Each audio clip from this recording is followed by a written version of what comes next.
The high forehand, I saw an article this week which sort of drove me to do this tonight on how to handle, it was called, it came to my internet, to my inbox, and it's called How to Handle the High Forehand. I would call this guy a dumb jock because he looked like he could play okay, kind of muscled the ball, but he looked like he could play, and I don't think he's a phony. I think he's been out there. No names here, not going to mention any names, but he only had, and I watched it twice. I just watched it again before this broadcast. And he had 2 answers for how to handle the high forehand. The first one was, and I quote, "If you have the confidence, step in and take it on the pickup, so it doesn't become a high ball, and take it on the pickup." That's if you have the confidence. No instruction, really, just if you have confidence, take it on the pickup, like me. Then the second method was step back in the court. Step back a few feet and let the ball drop until it's where you're comfortable, waist high or so. So those were his 2 answers on how to handle the forehand, and I was like, wow, coward. You are a coward. How about actually hitting the high forehand? You're not going to go into that? And I was shocked. But this is the kind of instruction I do hear a lot, especially on something like the high forehand. It's like, don't bother hitting it, just avoid it. And the fact is, the high forehand's pretty much like everything else. It's if you do it correctly and you have a philosophy of a continuous motion. We talk about the figure 8 a lot, but it's more about the philosophy of continuous motion, how your hips move in this figure 8 and your arm ripples out from that figure 8. So I'll make this very simple for you. Number 1, if you want to see it, go to the website, therealspinontennis.com. And there I am, the old man, right on the home page, and I'm even doing it in slow motion, and you know how scary that can be to see yourself in slow motion on the tennis court. But I put it in slow motion, and I take a few high forehands, and you see, I don't struggle, it's not difficult, it's actually one of my favorite shots. So I'll get on an 8 board here just to, I don't know, feel like loosening up anyway. I don't need an 8 board to move like this, but I enjoy it, and it does help explain things. So on the high forehand, you have your usual backswing, right? Your racket rises, as it would for any shot, and your hips remain continuous. But the key on the high forehand is don't do the obvious, what you think is intuitive.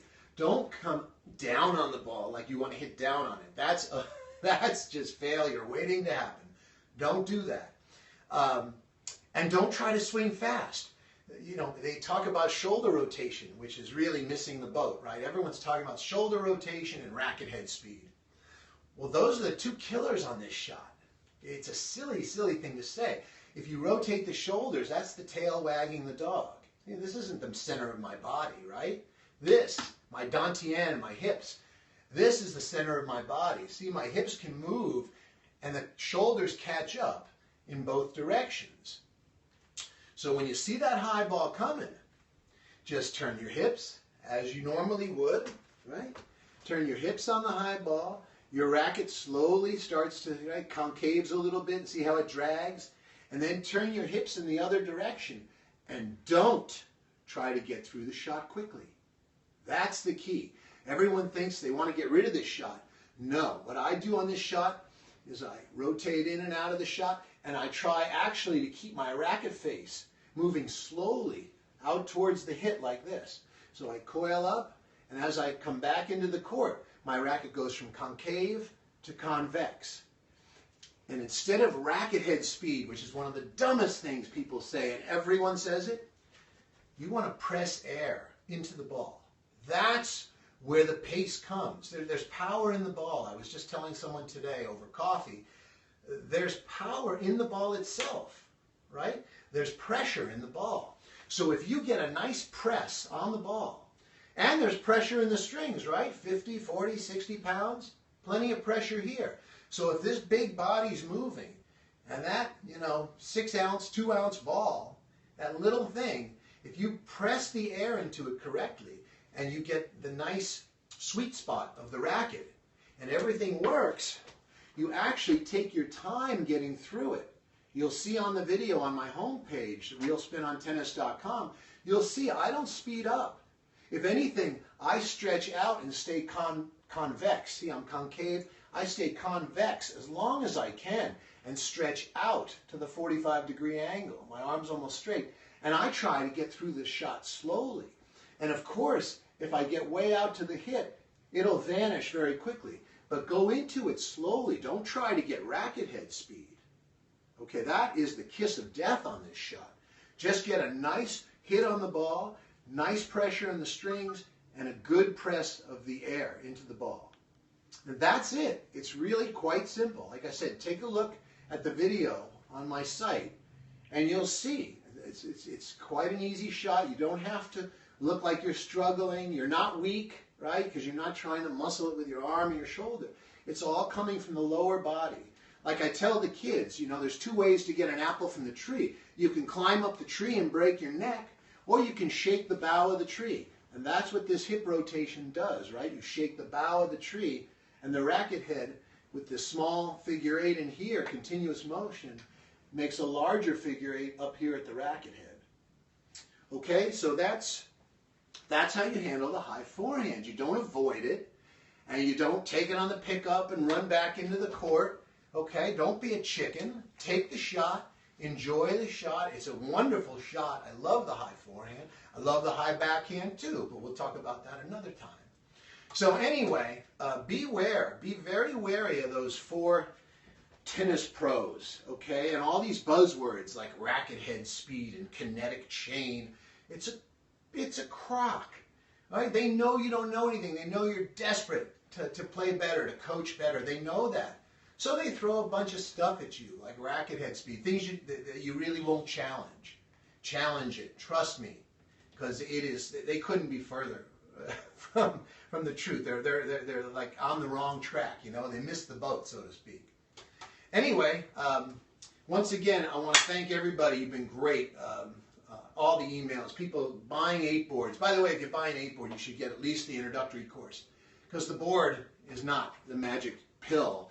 It's the whole system. The board was created from the system, not the other way around. So do consider at least getting an introductory course with the 8 board. But we've certainly been selling a lot of 8 boards, so thank you very much for that. Appreciate that. Here's a question. Oh, question. Do you block on high shots or do you swing through? Oh, don't block on high shots. God, what you want? I mean, yeah, if you want to look ugly, you block the high shot back. But you also do the same on return of serves. Block that, and you'll always be a 4.5 player. Learn to hit the shot. Don't block it. See this? Does this look like a block? I'm in my bedroom, so I can't really swing, but that's not a block. And there's plenty of power up here. No, if you block it, then you're doomed. You're doomed to a low-level game. Learn how to hit the ball. Don't be linear, right? That's linear. You block it. Stay non-linear on that shot, and you'll have a lot more power and a lot more confidence and be a lot more effortless. And the block doesn't work anyway. You end up hurting your arm, and like I said, there's not much you can do with it. You block it back, it'll go short, and they'll tool you the rest of the point. What is the key swing setup on high ball? The what setup? The key swing setup. Oh, you know, it's the same thing. It doesn't start up here. You're doomed there too. It starts in the lower body. This is what I said earlier. It's not what you see, it's what you don't see. And what you don't see is the lower body moving first, because it's such a small movement. And then see how the racket follows? I'll hold it with 2 fingers. See how the racket follows up here? So your racket rises. See that figure 8 even up here? So it's pretty much the same as the rest of your groundies. See that? But it's just up here. And it's very effortless. That it? All right. You guys, it's been enjoyable. I guess we did about 15, 20 minutes. Once again, come to the site, come to the school, get an 8 board if you don't have one. I want you to have one because Sharon can tell you I use mine. She uses this one all the time. It's just a great way to stay limber. And even without the course, just being on the board, you'll get this ambidexterity, and you'll get this flow and this balance. You'll get a real nice balance. And it's bound to help your game and just your general wellness. So get a board. Thanks again, and I look forward to seeing you next week. And let's have a great French Open. I'm really excited about this tournament. especially this year with Nadal back, and unfortunately Roger's out. My boy, you know, it's a shame, but the guy's still the greatest of all time right now. Okay, thanks. Good night.